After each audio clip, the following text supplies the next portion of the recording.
ಪಾಕಿಸ್ತಾನದ ಉಗ್ರವಾದದ ವಿರುದ್ಧ ಭಾರತ ಒಂದು ಜಾಗತಿಕ ಅಭಿಯಾನವನ್ನು ಆರಂಭ ಮಾಡಿದೆ. ಪಾಕಿಸ್ತಾನವನ್ನು ಅಂತಾರಾಷ್ಟ್ರೀಯ ಮಟ್ಟದಲ್ಲಿ ಮೂಲೆಗುಂಪು ಮಾಡೋದಕ್ಕೆ ಭಾರತ ಪ್ರಯತ್ನವನ್ನು ಮಾಡ್ತಾ ಇದೆ. ಪಹಲ್ಗಾಮ್ನ ದಾಳಿ ಆಯಿತು. ಅದಾದ ನಂತರ ಪಾಕಿಸ್ತಾನದ ವಿರುದ್ಧ ಆಪರೇಷನ್ ಸಿಂಧೂರ. ಈಗ ಭಾರತ ಒಂದು ಜಾಗತಿಕ ಅಭಿಯಾನ ಮಾಡ್ತಾ ಇದೆ ಪಾಕಿಸ್ತಾನದ ವಿರುದ್ಧ. ಪಾಕಿಸ್ತಾನಕ್ಕೆ ಬೆಂಬಲವಾಗಿ ನಿಂತಿರುವಂತಹ ಜಾಗತಿಕ ಸಂಸ್ಥೆಗಳ ವಿರುದ್ಧ ಭಾರತ ಮೊಟ್ಟ ಮೊದಲ ಬಾರಿಗೆ ತಿರುಗಿ ಬಿದ್ದಿದೆ. ಪಾಕಿಸ್ತಾನದ ಉಗ್ರವಾದದ ಬಗ್ಗೆ ಜಗತ್ತಿನ ಪ್ರಮುಖ ಸಂಸ್ಥೆಗಳು, ಪ್ರಮುಖ ದೇಶಗಳು ಮೌನವನ್ನು ವಹಿಸಿದಾವೆ. ಆ ಮೌನದ ವಿರುದ್ಧ ಭಾರತ ಪ್ರಶ್ನೆಯನ್ನ ಮಾಡ್ತಾ ಇದೆ. ಆ ಮೌನವನ್ನು ಪ್ರಶ್ನೆ ಮಾಡ್ತಾ ಇದೆ. ಪಾಕಿಸ್ತಾನದ ವಿರುದ್ಧ ಒಂದು ನಿರ್ಣಾಯಕ ಯುದ್ಧಕ್ಕೆ ಭಾರತ ಸಿದ್ಧ ಆಗ್ತಾ ಇದೆ. ಆಪರೇಷನ್ ಸಿಂಧೂರದ ವಿಷಯದಲ್ಲಿ ಒಂದು ಯುದ್ಧ ಆಯಿತು. ಅದಕ್ಕೆ ಭಾರತಕ್ಕೆ ದೊಡ್ಡ ಮಟ್ಟದ ಮುನ್ನಡೆ ಸಿಕ್ತು, ದೊಡ್ಡ ಮಟ್ಟದ ಮನ್ನಣೆ ಸಿಕ್ತು.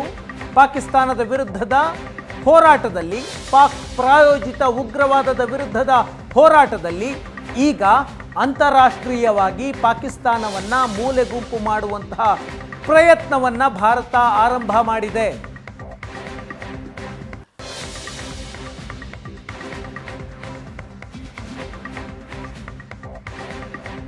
ಪಹಲ್ಗಾಮ್ನಲ್ಲಿ ಉಗ್ರ ದಾಳಿ ಆಯಿತು.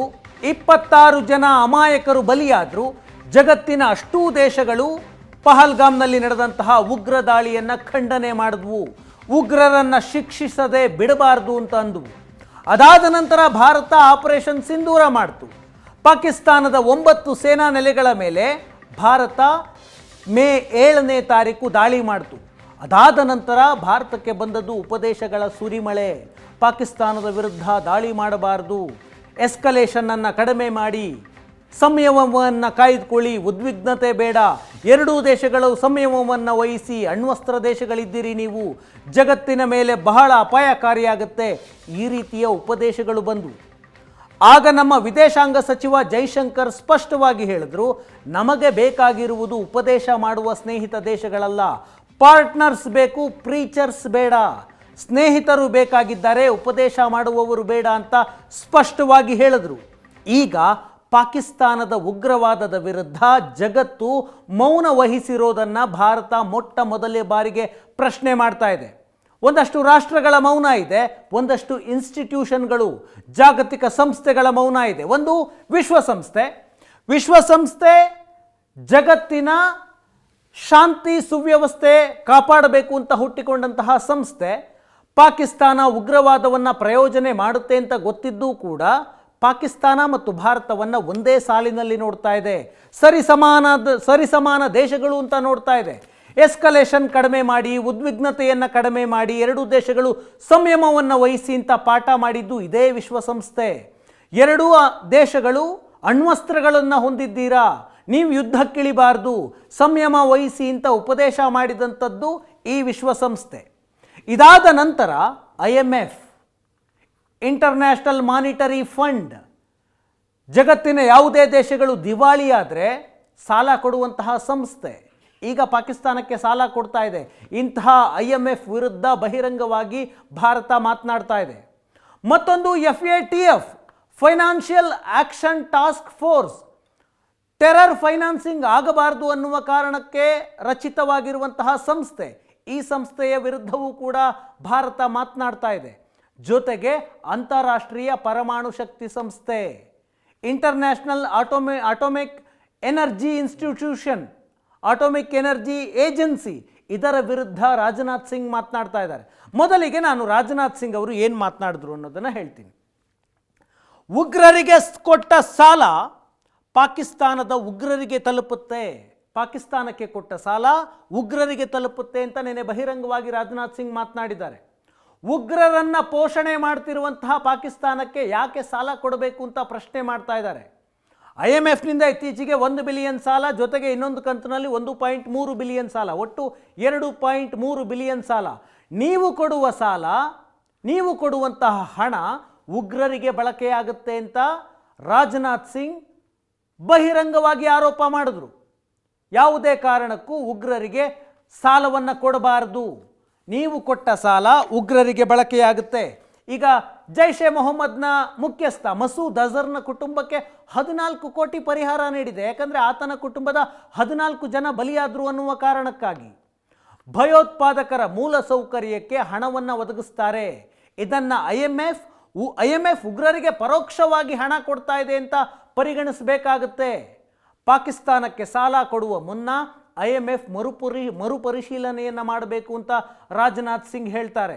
ಇದರ ಜೊತೆಗೆ ರಾಜನಾಥ್ ಸಿಂಗ್ ಅಂತಾರಾಷ್ಟ್ರೀಯ ಪರಮಾಣು ಸಂಸ್ಥೆಗೆ ಪಾಕಿಸ್ತಾನದ ಅಣ್ವಸ್ತ್ರಗಳ ಮೇಲೆ ಕಣ್ಣಿಡಿ ಅಂತ ಎಚ್ಚರಿಕೆಯನ್ನು ಕೊಡ್ತಾರೆ. ಇದು ರಾಜನಾಥ್ ಸಿಂಗ್ IMF ಮತ್ತು ಅಂತಾರಾಷ್ಟ್ರೀಯ ಪರಮಾಣು ಸಂಸ್ಥೆಯ ವಿರುದ್ಧ ಬಹಿರಂಗವಾಗಿ ಮಾತನಾಡಿದ್ದು. ಇದಾದ ನಂತರ ವಿಕ್ರಮ್ ಮಿಸ್ತ್ರಿ ಮೊದಲೇ ಮಾತನಾಡಿದರು. ಆಪರೇಷನ್ ಸಿಂಧೂರದ ಕಾರ್ಯಾಚರಣೆ ನಡೆಯುವಾಗ ಪ್ರೆಸ್ ಮೀಟ್ ಆಯ್ತಲ್ಲ ಸೇನಾಧಿಕಾರಿಗಳು ಮತ್ತು ಭಾರತದ ವಿದೇಶಾಂಗ ಸಚಿವಾಲಯದಿಂದ. ಆಗ ವಿಕ್ರಮ್ ಮಿಸ್ತ್ರಿ ಹೇಳಿದ್ರು, ವಿದೇಶಾಂಗ ಸಚಿವಾಲಯದ ಕಾರ್ಯದರ್ಶಿ, ಪಾಕಿಸ್ತಾನ ಉಗ್ರವಾದವನ್ನು ನಿಯಂತ್ರಿಸುವುದಕ್ಕೆ ವಿಫಲ ಆಗಿದೆ. ಪಾಕ್ ಪ್ರಾಯೋಜಿತ ಉಗ್ರವಾದ ನಿಯಂತ್ರಿಸುವಲ್ಲಿ ವಿಶ್ವಸಂಸ್ಥೆ ವಿಫಲ ಆಗಿದೆ ಅಂತ ನೇರವಾಗಿ ಮಾತನಾಡಿದ್ರು.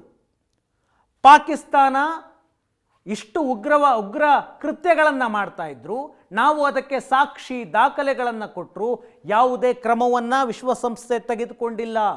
ಇದು ಭಾರತದ ನೇರ ಆರೋಪ ವಿಶ್ವಸಂಸ್ಥೆಯ ವಿರುದ್ಧ. TRF ಅನ್ನುವಂತಹ ಸಂಘಟನೆ ಪಹಲ್ಗಾಮ್ ದಾಳಿಯ ಹೊಣೆಯನ್ನು ಹೊತ್ಕೊಂಡಿತ್ತು. ಅಂತಹ TRS ಅನ್ನು ವಿಶ್ವಸಂಸ್ಥೆಯ ಭದ್ರತಾ ಮಂಡಳಿ ತನ್ನ ನಿರ್ಣಯದಿಂದ ದೂರ ಇಟ್ಟಿತ್ತು. ಬಿಕಾಸ್ ಆಫ್ ಪಾಕಿಸ್ತಾನ ತಡೀತು ವಿಶ್ವಸಂಸ್ಥೆ ಮೇಲೆ, ಅದನ್ನು ಟೀಕೆ ಮಾಡಿದ್ರು. ಜೊತೆಗೆ ಜಗತ್ತಿನ ಮೋಸ್ಟ್ ವಾಂಟೆಡ್ ಉಗ್ರರು ಪಾಕಿಸ್ತಾನದಲ್ಲೇ ಇದ್ದಾರೆ, ಅದನ್ನು ವಿಶ್ವಸಂಸ್ಥೆಯನ್ನು ಟಾರ್ಗೆಟ್ ಮಾಡಿ ಹೇಳಿದ್ರು ವಿಕ್ರಮ್ ಮಿಸ್ತ್ರಿ. ಪ್ರಮುಖ ಭಯೋತ್ಪಾದಕ ಸಂಘಟನೆಗಳಿಗೆ ಪಾಕಿಸ್ತಾನ ನೆಲೆಯಾಗಿದೆ. ಆದರೂ ಕೂಡ ವಿಶ್ವಸಂಸ್ಥೆ ಪಾಕಿಸ್ತಾನವನ್ನು ಭಾರತಕ್ಕೆ ಸರಿಸಮನಾದ ದೇಶ ಅಂತ ಎರಡೂ ದೇಶಗಳು ಸಂಯಮ ವಹಿಸಿ ಅಂತ. ಪಾಕಿಸ್ತಾನದ ಒಂದು ಮೋಡ್ ಆಫ್ ಅಪರೆಂಡಿ ಏನಂದರೆ ಭಾರತದ ಮೇಲೆ ದಾಳಿ ಮಾಡೋದು, ಆ ನಂತರ ತಾನು ಭಯೋತ್ಪಾದನೆಗೆ ಸಂತ್ರಸ್ತ ದೇಶ ಅಂತ ಬಿಂಬಿಸೋದು. ಆ ರೀತಿಯ ಪ್ರಯತ್ನಕ್ಕೆ ವಿಶ್ವಸಂಸ್ಥೆ, ವಿಶ್ವದ ಜಾಗತಿಕ ಸಂಸ್ಥೆಗಳು ಬೆಂಬಲ ಕೊಟ್ಟಿದ್ವು ಅಂತ ಮೊದಲ ಬಾರಿಗೆ ಭಾರತ ಮಾತಾಡ್ತಾ ಇದೆ. ಈಗ ಉದಾಹರಣೆಗೆ ವಿಶ್ವಸಂಸ್ಥೆಯ ವಿಷಯಕ್ಕೆ ಬರೋಣ.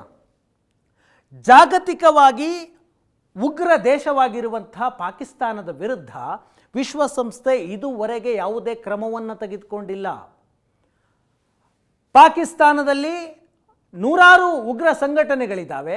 ಸರ್ಕಾರ, ಪಾಕಿಸ್ತಾನದ ಸೇನೆ, ಪಾಕಿಸ್ತಾನದ ISI ಅಷ್ಟೆಲ್ಲ ಬೆಂಬಲ ಕೊಡ್ತಾ ಇದ್ರೂ ಕೂಡ ಪಾಕಿಸ್ತಾನದ ವಿರುದ್ಧ ಯಾವುದೇ ಕ್ರಮವನ್ನು ತೆಗೆದುಕೊಳ್ತಿಲ್ಲ.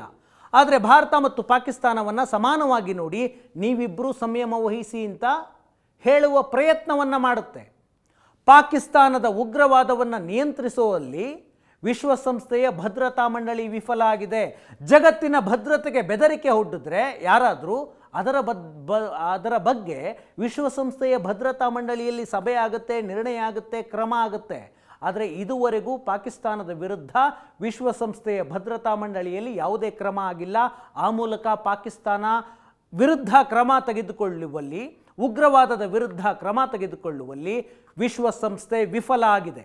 Next institution IMF, international monetary fund. ಯಾವುದಾದ್ರೂ ದೇಶ ದಿವಾಳಿಯ ಅಂಚಿಗೆ ಬಂದರೆ ಅಂತಹ ದೇಶದ ವಿರುದ್ಧ, ಅಂತಹ ದೇಶಕ್ಕೆ ಸಾಲ ಕೊಡೋದು, ಆ ದಿವಾಳಿಯಾಗಿರುವಂತಹ ದೇಶವನ್ನು ಮೇಲಕ್ಕೆ ತರೋದು, ಆರ್ಥಿಕವಾಗಿ ಸುಸ್ಥಿತಿಗೆ ತರುವಂತಹ ಕೆಲಸವನ್ನು IMF ಮಾಡುತ್ತೆ. ಉದಾಹರಣೆಗೆ ಕಳೆದ 2 ವರ್ಷದ ಹಿಂದೆ ಶ್ರೀಲಂಕಾಗೆ ಆ ಬೆಂಬಲವನ್ನು ಕೊಟ್ಟಿತ್ತು.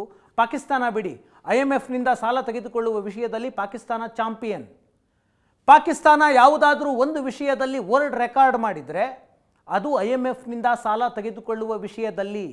ಕಳೆದ 78 ವರ್ಷದಲ್ಲಿ ಪಾಕಿಸ್ತಾನ 24 ಬಾರಿ ದಿವಾಳಿಯ ಹಂಚಿಗೆ ತಲುಪಿ IMFನಿಂದ ಸಾಲ ತೆಗೆದುಕೊಂಡಿದೆ. IMFನಿಂದ ಪಡೆದಂತಹ ಸಾಲವನ್ನು ಪಾಕಿಸ್ತಾನ ಯಾವುದಕ್ಕೆ ಬಳಸುತ್ತೆ? ಉಗ್ರ ನೆಲೆಗಳ ಮರು ನಿರ್ಮಾಣಕ್ಕೆ ಬಳಸುತ್ತೆ ಅನ್ನುವಂತಹ ಆರೋಪ ಇದೆ. ಈಗ ಭಾರತ ಬಹವಾಲ್ಪುರ, ಮರಿಡ್ಕೆ, ಸಿಯಾಲ್ಕೋಟ್ನ ಮೇಲೆ ದಾಳಿ ಮಾಡ್ತಲ್ಲ, ಅದರ ಮರು ನಿರ್ಮಾಣವನ್ನು ನಾವು ಮಾಡ್ತೀವಿ, ನೆರವು ಕೊಡ್ತೀವಿ ಅಂತ ಪಾಕಿಸ್ತಾನದ ಸರ್ಕಾರ ಅಧಿಕೃತವಾಗಿ ಘೋಷಣೆ ಮಾಡುತ್ತೆ. ಮಸೂದ್ ಅಜರ್, ಜೈಷ್ ಎ ಮೊಹಮ್ಮದ್ ಉಗ್ರ ಸಂಘಟನೆಯ ನಾಯಕ, ಆತನ ಕುಟುಂಬದ 14 ಜನ ಬಲಿಯಾಗಿದ್ದಾರೆ ಅಂತ ಇವನಿಗೆ 14 ಕೋಟಿ ಕೊಡೋದಕ್ಕೆ ಹೊರಟಿದೆ ಪಾಕಿಸ್ತಾನದ ಸರ್ಕಾರ. ದುಡ್ಡು ಎಲ್ಲಿಂದ ಕೊಡುತ್ತೆ? ಪಾಕಿಸ್ತಾನ ಈಗ ₹1 ಖರ್ಚು ಮಾಡಬೇಕು ಅಂತಂದರೆ IMF ಸಾಲ ಕೊಟ್ಟರೆ ಮಾತ್ರ ಖರ್ಚು ಮಾಡೋದಕ್ಕೆ ಸಾಧ್ಯ. ಈಗ ಒಂದು 2.3 ಬಿಲಿಯನ್ ಅಷ್ಟು ಸಾಲವನ್ನು IMF ಕೊಡುತ್ತೆ.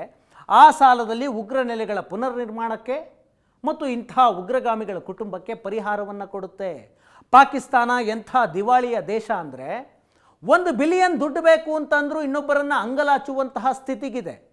ಉದಾಹರಣೆಗೆ ಭಾರತಕ್ಕೆ ಪಾಕಿಸ್ತಾನಕ್ಕೆ ಕಂಪೇರ್ ಮಾಡೋದು ಆನೆ ಮತ್ತು ಇರುವೆಗೆ ಕಂಪೇರ್ ಮಾಡ್ದಂಗೆ ಆಗುತ್ತೆ. ಆದರೂ ಹೇಳ್ತೀನಿ, ಭಾರತದ ಒಂದು ಕಂಪನಿ ರಿಲಯನ್ಸ್ ಅಥವಾ HDFC ಬ್ಯಾಂಕ್ ಅಥವಾ SBI ಬ್ಯಾಂಕ್ನ ಬ್ಯಾಲೆನ್ಸ್ ಶೀಟಿಗೂ ಕೂಡ ಪಾಕಿಸ್ತಾನದ ಆರ್ಥಿಕತೆ ಸಮ ಅಲ್ಲ. ಭಾರತದ ಒಂದು ಕಂಪನಿ ತಿಂಗಳಿಗೆ $1 ಬಿಲಿಯನ್ ಅಷ್ಟು ಲಾಭ ಮಾಡುವಂತಹ ಕಂಪನಿಗಳಿದ್ದಾವೆ. ವರ್ಷಕ್ಕೊಂದು 12 ಬಿಲಿಯನ್ ಅಷ್ಟು ಲಾಭ ಮಾಡುತ್ತೆ ರಿಲಯನ್ಸ್, HDFC, SBI ನಂತಹ ಕಂಪನಿಗಳು. ತಿಂಗಳ $1 ಬಿಲಿಯನ್ ಸಾಲವನ್ನು ಲಾಭವನ್ನು ಪಾಕಿಸ್ತಾನ ಇನ್ನೊಬ್ಬರ ಹತ್ರ ಕೈಯೊಡ್ತಾ ಇದೆ. ಅಂಥ ದೇಶಕ್ಕೆ IMF 24 ಬಾರಿ ಸಾಲ ಕೊಟ್ಟಿದೆ. ಇನ್ನೊಂದು ಜಾಗತಿಕ ಮೌನವನ್ನು ವಹಿಸುವಂತಹ ಮತ್ತೊಂದು ಸಂಸ್ಥೆ ಫೈನಾನ್ಷಿಯಲ್ ಆಕ್ಷನ್ ಟಾಸ್ಕ್ ಫೋರ್ಸ್ ಅಂತ, FATF ಅಂತ. 40 ದೇಶಗಳು ಈ FATFನ ಒಂದು ಸಂಘಟನೆಯನ್ನು ಮಾಡಿಕೊಂಡಿದ್ದಾವೆ. ಉಗ್ರವಾದಕ್ಕೆ ಹಣ ಸರಬರಾಜಾಗಬಾರ್ದು, ಅದನ್ನು ತಡಿಬೇಕು ಅಂತ ಆರಂಭವಾದಂತಹ ವ್ಯವಸ್ಥೆ ಇದು. ಟೆರರ್ ಫೈನಾನ್ಸಿಂಗನ್ನು ತಡೆಯುವಂತಹ ಉದ್ದೇಶದಿಂದ ಆರಂಭವಾದಂತಹ ಒಕ್ಕೂಟ ಪಾಕಿಸ್ತಾನವನ್ನು ಈ FATF ಗ್ರೇ ಲಿಸ್ಟ್ನಲ್ಲಿಟ್ಟಿತ್ತು. ಅಂದರೆ ಪಾಕಿಸ್ತಾನದ ಬ್ಯಾಂಕ್ಗಳಿಗೆ, ಪಾಕಿಸ್ತಾನದ ಇನ್ಸ್ಟಿಟ್ಯೂಷನ್ಗಳಿಗೆ ಯಾವುದೇ ದೇಶಗಳು, ಯಾವುದೇ ಇಂಟರ್ನ್ಯಾಷನಲ್ ಸಂಸ್ಥೆಗಳು ಹಣವನ್ನು ಕೊಡಬಾರದು ಅಂತ 9 ವರ್ಷಗಳ ಕಾಲ ಗ್ರೇ ಲಿಸ್ಟ್ನಲ್ಲಿ ಇಡಲಾಗಿತ್ತು. 2008ರಿಂದ 2010, 2012ರಿಂದ 2015, 2018ರಿಂದ 2022 ಗ್ರೇ ಲಿಸ್ಟ್ನಲ್ಲಿತ್ತು. ಅಂದರೆ ಪಾಕಿಸ್ತಾನಕ್ಕೆ ಸಾಲ ಆಗಲಿ, ನೆರವಾಗಲಿ, ದೇಣಿಗೆ ಆಗಲಿ ಯಾವುದೂ ಬರಬಾರದು ಅನ್ನೋ ಕಾರಣಕ್ಕೆ. ಗ್ರೇ ಲಿಸ್ಟ್ನಿಂದ ಹೊರಗೆ ಬಂದದ್ದು ಯಾವ ಕಾರಣಕ್ಕೆ? ಚೀನಾ ಮತ್ತು ಟರ್ಕಿಯ ಬೆಂಬಲದ ಕಾರಣಕ್ಕೆ. ಇಲ್ಲ, ಟೆರರ್ ಫೈನಾನ್ಸಿಂಗ್ ಪಾಕಿಸ್ತಾನ ಮಾಡ್ತಾ ಇಲ್ಲ ಅಂತ ಹೇಳಿ ಗ್ರೇ ಲಿಸ್ಟ್ನಿಂದ ಹೊರಗೆ ತರಲಾಯಿತು. ಅದಾದ ನಂತರ ಏಷ್ಯನ್ ಡೆವಲಪ್ಮೆಂಟ್ ಬ್ಯಾಂಕು, IMF, ವಿಶ್ವ ಬ್ಯಾಂಕು ಪಾಕಿಸ್ತಾನಕ್ಕೆ ಸಾಲವನ್ನು ಕೊಡ್ತಾ ಇದೆ. ಈ ಫೈನಾನ್ಷಿಯಲ್ ಆಕ್ಷನ್ ಟಾಸ್ಕ್ ಫೋರ್ಸು ಸಮರ್ಪಕವಾಗಿ ಕೆಲಸ ಮಾಡಿದರೆ ಪಾಕ್ ಪ್ರಾಯೋಜಿತ ಉಗ್ರವಾದ ನಿಲ್ಲುತ್ತೆ. ಇದಾದ ನಂತರ ಮತ್ತೊಂದು ಸಂಸ್ಥೆ ಇದೆ, ಅಂತಾರಾಷ್ಟ್ರೀಯ ಪರಮಾಣು ಶಕ್ತಿ ಸಂಸ್ಥೆ.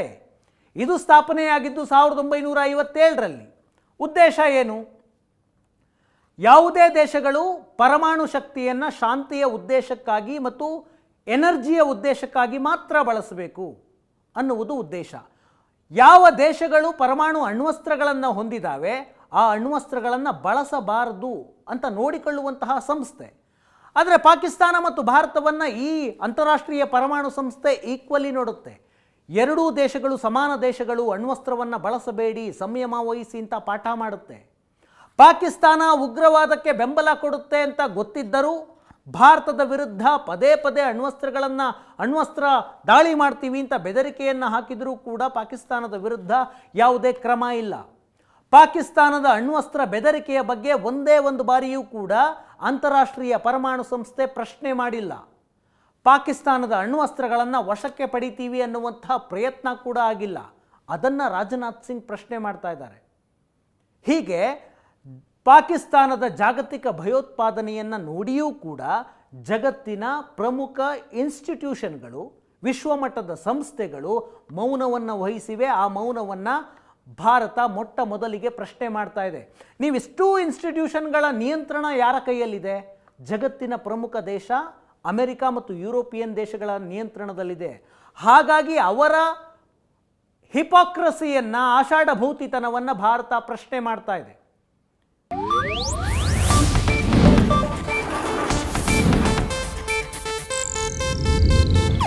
ಇದು ಏಷ್ಯಾನೆಟ್ ನ್ಯೂಸ್ ನೆಟ್ವರ್ಕ್ ಪ್ರಸ್ತುತಿ.